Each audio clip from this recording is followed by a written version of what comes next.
I want to start off by reading the verse that this whole teaching is going to be based on.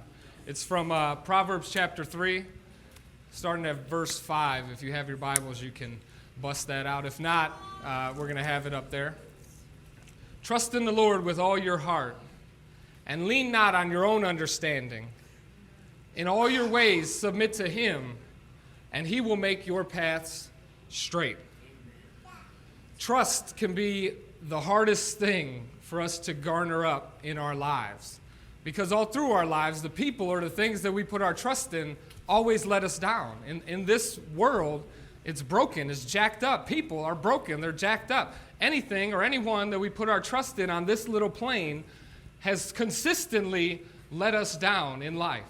And so when you come to the end of that journey of brokenness and of just being let down, to then realize that you have to put your trust in something to truly be able to have freedom and life in this world is the hardest thing that there is to do. But really the entire essence of Christianity is giving God utter control of your entire life and trusting that He has a better way of life for us and will not let us down.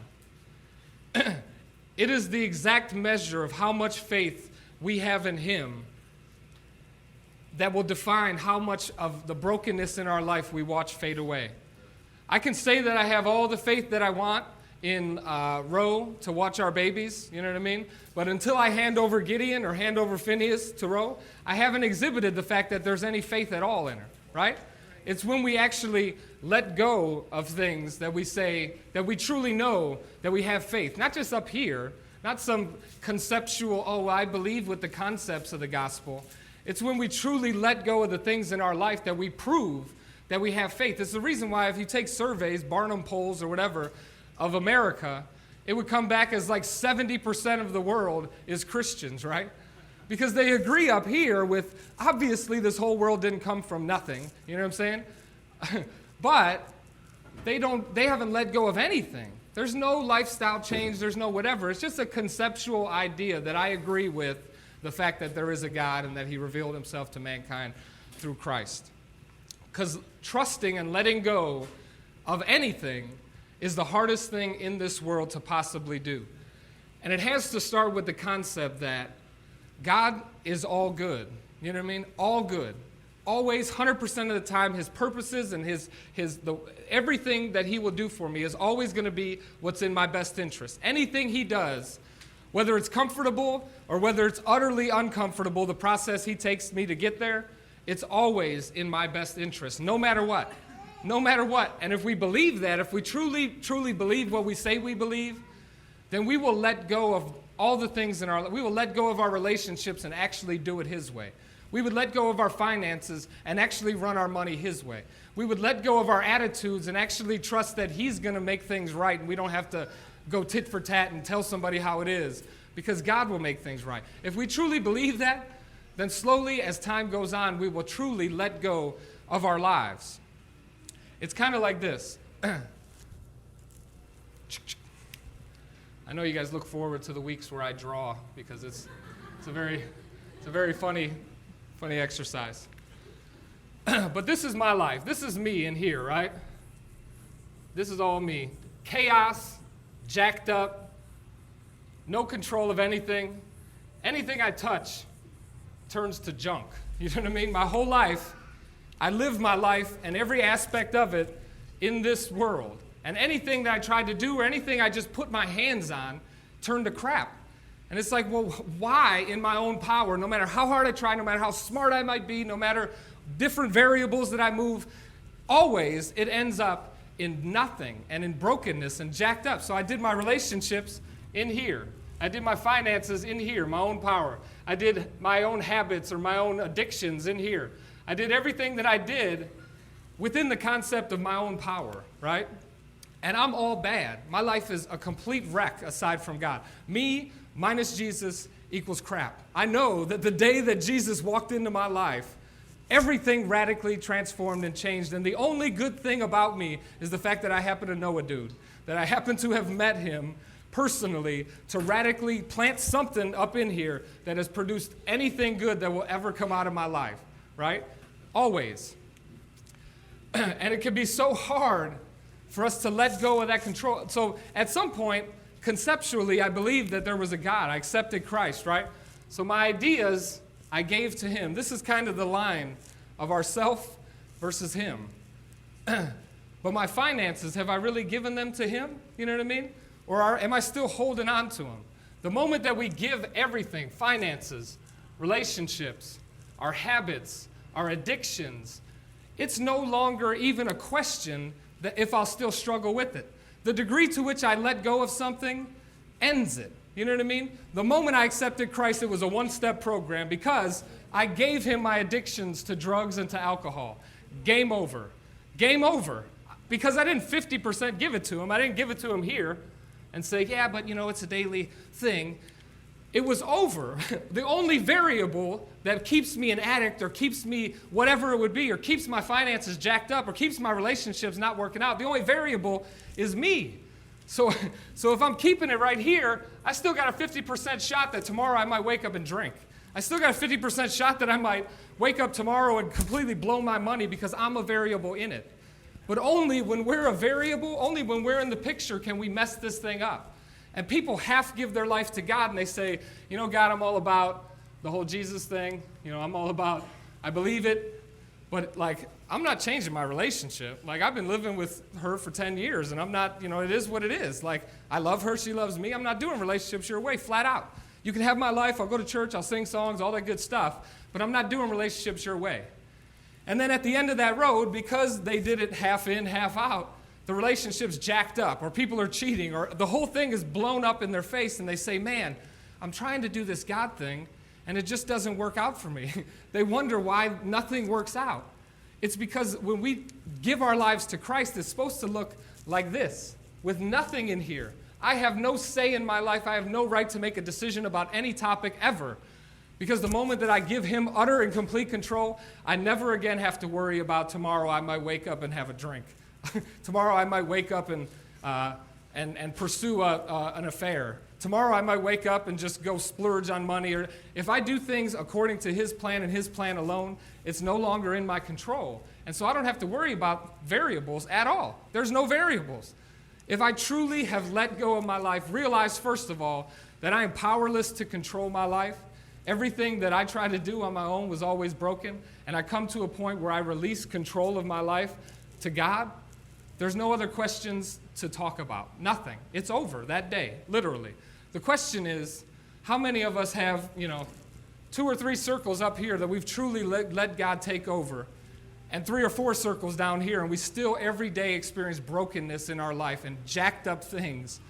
The key and the answer to utterly experiencing a resurrected life, the abundant life that Jesus said he came here to give us, is truly giving him every facet of our life, every single detail of our life, and then we would truly experience the abundance. And I can say, just to keep it real, when I accepted Christ, he appeared so vividly to me that I said, all of it, it's all yours. I'm a corpse that you carry through the rest of this life. Day one. But then the world came crashing back in, right? I came back home. There's temptations. There's pretty things. There's stuff I want to go buy. There's all these things, right? My finances, I want to handle money my way. If I want to buy something, who cares about the budget that you set with me? I'm going to do things my way. I want that phone case, you know what I mean? And at the end of the day, I began pulling things back into where I have a little bit of control over it, you know what I mean? We do it in 100 ways. If we don't pay our tithe or whatever it would be, God has an instruction manual that he's laid out of what life looks like, wholly surrendered to him, and we do it halfway. And then we even blame him back and say, well, I tried the whole God thing, you know what I mean? It just didn't work for me. But it's because we haven't truly let go of our life. The verse that talks about, it says, speak with your mouth that Jesus is Lord, and believe in your heart that God raised him from the dead, and you'll be saved from every detail of the destruction and brokenness in your life. If I say with my mouth that Jesus is Lord, you know what that means? That means that he runs everything. If I walk out of here and he tells me to give $1,000 to that homeless dude, $1,000 goes to that homeless dude. If I leave here and he tells me to have a conversation with the waitress at lunch, I have that conversation. Every single facet, like a dead man walking. Paul said, I was crucified the day I met Christ, and I no longer even live this life. What you see living here is just Christ living in me and living my life out through me. If we can get to that point, then I won't have 50,000 calls every week about, man, he's cheating again, or he left me, or my finances are completely jacked. Anything God touches and has total control over, he will resurrect and permanently turn upside down, period. That's just the way it goes. And it's a truly beautiful thing when we can come to a point in our life where we realize that we can't handle our life anymore. That's a beautiful thing. As weird as that might sound, when I get to a point where I don't even want to live no more, perfect. Because Jesus is looking for people who will die and then follow him. Not start changing where they go Sunday mornings. None of that. Because when the world looks on and says, well, that person's a Christian, their whole life's still jacked up. They're still doing relationships the world's way. What a joke, this whole Christianity thing. Jesus wants soldiers who throw the whole deal away and say, I'm done with life completely. I no longer want to live it. I'm done. So when we get to that point, it can be a pretty depressing place to be. It's exactly where we need to be, to die and let Christ live through us, and not just have some flaky, ethereal moralism of how we live this walk out. In our lives, we always tend to try to take things back, and I do it in my own life. I got brokenness right now in my life. Why? Because I wanted to take back a little control over things. I want to move the pieces a little bit. Things are going pretty well. Not as bad as they were when I was wretched and broken in a prison cell, right? So now I get a little comfortable and I say, hey, I could spread my wings a little bit, right? I can have a little fun. I could kind of spend a little here, spend a little there. I can have an attitude. I can let a little pride, boost up in my heart. All these things, right? When I know that he's the only good thing that ever happened to me. How ridiculous that I would take, and then when I take it back, and I get some immediate pleasures, whatever it would be, and then I experience utter brokenness on the back end of that, because nothing good is in me. It's all chaos. The moment that anything enters into my control, it's all jacked up. It's done. I cannot touch it at all. If I touch anything, it will completely fall flat on its face. Until we are removed completely from the equation, life will continue to, like a record skipping. Man, why doesn't this ever work? Man, I'm trying all the right things. When we try doing it God's way, instantly, it's cured. It's cured. But we have to do it 100%. 99% in will be 100% falling flat on your face in this walk with Christ, period. 99.9% in, you'll fall flat on your face in this walk with Christ, period. 100% in, utter resurrection, and the people around you will look at you and say, man, there is something about them that's not like everybody else. There's something about them that they don't react to things the same. Man, there's something about their relationship where they share a love that's beyond this physicality and all that sort of stuff. The degree to which we let go of something to God is the degree to which it will be resurrected, period, across the board.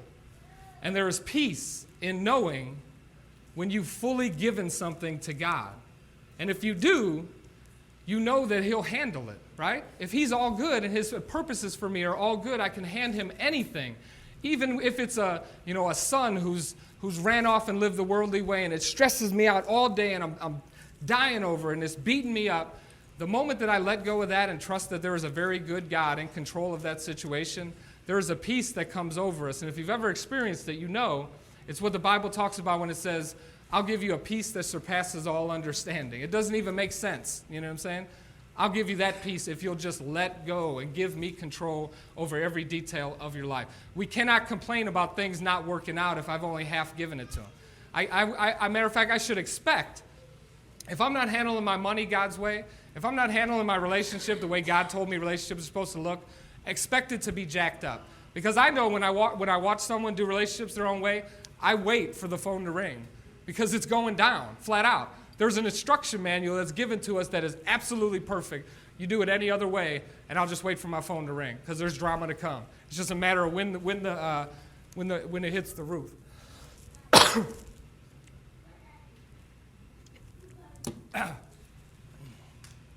But we can have total peace when we know that we've given him 100%. If we're still cutting corners to get a few extra bucks, you know what I'm saying? If I'm still selling my excess pills, or if I'm, when I filled out that application, I wasn't 100% honest, but I was 90% honest. You know what I'm saying? If we're still cutting corners, it will forever be jacked in your money world because you're still holding it in here. Rather than doing things exactly according to God's purpose, But if I've given him complete control of an area, I can have total peace with that. Even if the finances look like they're falling apart, I can have total peace in that area of my life knowing I've given it to him 100%. What else can I do? You know what I mean? He may take us through some very uncomfortable places. This line right here is the most uncomfortable line in the world. When we've lived life according to our own way for so long and we try to give it to God, that process of crossing through that line is drama. It does not get easier the moment that we say, God, I'm going to do it your way. Because there's such brokenness in this circle, and that area is so broken. As it crosses over and as we give it to God, it's the most impossible and hard season of our life. If I've been doing relationships my own way and I'm in this situation, and then I say, hey, you know what, babe? I'm going to commit to doing things God's way, period. Do you know the drama that will come on the other side of that from her, from the people around you that say, what? You can't just... Drama. Anytime that we make a decision to cross that line, it will be immediate drama. But when we trust in God to get to the other side and actually do things his way, we can have peace in knowing that on the other side of that drama, he will restore that area of our life wholly and completely. We cannot give God half of any area of our life because we'll experience 0% of what it's supposed to look like when people walk with the living God. People walk with the living God, and what's the missing ingredient in their life? Power. Like they just don't have any power over the things in their life, so they just keep chasing their tail. Yeah, you know, it's a struggle. Yeah, you know, it's a struggle. Yeah, you know, I'm working through it. I'm going through the... Really? The God of all creation is supposed to live inside of us. And it's like, yeah, it's just hard for me not to look. Really? If we let go of that entire area to God, he'll change our hearts to the degree where I don't even want to look. You know what I mean? That's where I'm trying to get to the point where my heart is transformed, and it's like, dude, it's not even in my realm. It's like crack. I'm just not tempted towards it. You know what I'm saying? I have my own things. Everyone else has their different own things. But it needs to become where it's just not even in my realm of existence. I don't even think about it. So if you wonder why relationships or why our finances or why any domain of our life is still jacked up or rocked, it's because we haven't let God have 100% control of it. Have I fully submitted to God's will for my pursuit for a mate? Have I truly submitted all of my money and whatever God wants to do with it to him, period? Until then, we can stop whining about why it's not working. It doesn't work because we have an instruction manual, and if we give it completely to living according to that instruction manual, resurrection happens. If we give 99% and it's, just that little bit on the line, it's 100% jacked up, because my jacked up life, my jacked up hands will affect that 1% and rot the whole thing, and it'll never work out, period. So we have to come to a point in our lives where we just let go, not halfway, but just utterly, and trust that there is a good God who loves us, has a plan for us, and will get us through whatever drama if we just do things his way 100%. No fudging the lines, no shiftiness, no doing things outside of the plan that he has. Letting go looks a lot like this. First of all, doing things his way. Studying his word to know what his way is. You know what I mean? It kills me that people keep chasing their tail through life in this world when we've been given an instruction manual. It's written in English at this point. You know what I'm saying? It's in black and white and sometimes red. We can read it and know that this is how life works. We throw the instruction manual out and then we keep whining about, man, I just don't know why this don't work. And we have a clear instruction. If we know that instruction manual, and it's an instruction manual that as a church we have to base everything that we do off of. Not best practices, not what churches have been doing the last 300 years, strictly upon the instruction manual. We'll just run with that and see what happens. You know what I mean? And we meet here every Thursday for Fuel for Life. That's a huge deal. That we would know the instruction manual, first of all, or else I'm just winging it off what people told me or whatever Oprah wrote that week. I have to know what God said in order to follow his instruction manual and truly do it his way. If I don't know that, I'm working with nothing. You know what I mean? I'm just working with whatever the world's given me. Secondly, once we let something go, we have to not stress over it. If I stress about something, it shows that I lack the faith to know that God's truly in control over that thing. I can say I let it go all day, but if all day, every day, as I'm going through my day, I'm thinking about it, and oh man, I just don't know if it's ever going to, I don't know if I'm ever going to find that mate. It's driving me crazy. Maybe I should go on this website, maybe whatever it would be. We stress out to death about the things. If we truly let go of it, it's no longer even a topic. God says, seek first the kingdom of God. You seek first me, all those little circles, I'm just going to resurrect them as like a perk. You know what I mean? Just follow me, and everything else would just fall into place. Thirdly, we have to endure hardship when it happens. Like I said, that crossover is a hard crossover.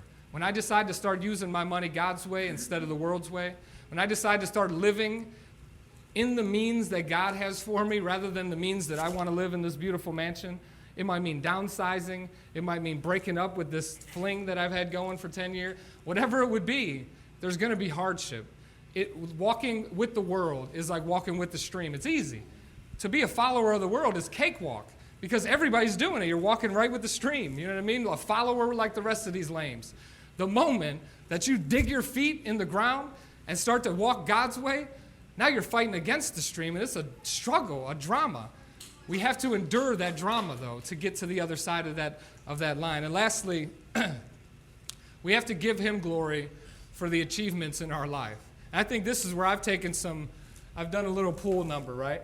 So I've went wayward in my walk with Christ before, in that I gave my whole life to God, right? He utterly resurrected everything to the degree where it's the most insane story of all time for the past 8 years of my life. And then, when the accolades start coming and, you start getting blurbs and blogs and all this good stuff, then what happens? I take my pride back and I say, well, wait a minute. I need a little of that light, you know what I mean? I need a little bit of the, whatever. And dark stuff starts growing in my heart. That'll lead to pulling down everything else. You know what I mean? We have to give him glory when anything good happens in our life, because trust and believe nothing good or perfect will ever happen in your life apart from the Spirit of God, who is everything good and perfect, period. I can't take credit for the Mona Lisa. How stupid would that sound? You know what I mean? How stupid would it sound to say, look what I did. It was awesome, right? If somebody else painted it, how ridiculous is it for me to take credit for it? You know what I mean? And that's what we do in our lives. When God does something awesome, then suddenly I'm a genius. You know what I mean? I'm not. I'm a schmuck who met Jesus in a prison cell. You know what I mean? Let us never take credit for what God does in our life. The reason why God requires that we give him control of every single facet of our life is that it really is the measure of how much faith we truly have. Period.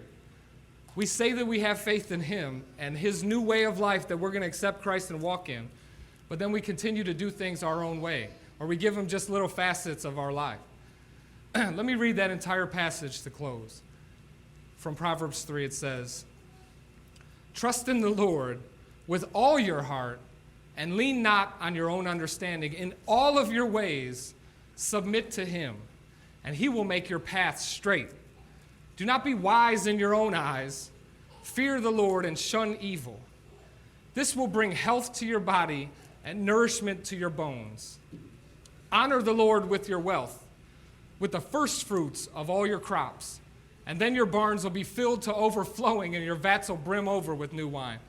My son, do not despise the Lord's discipline, and do not resent his rebuke.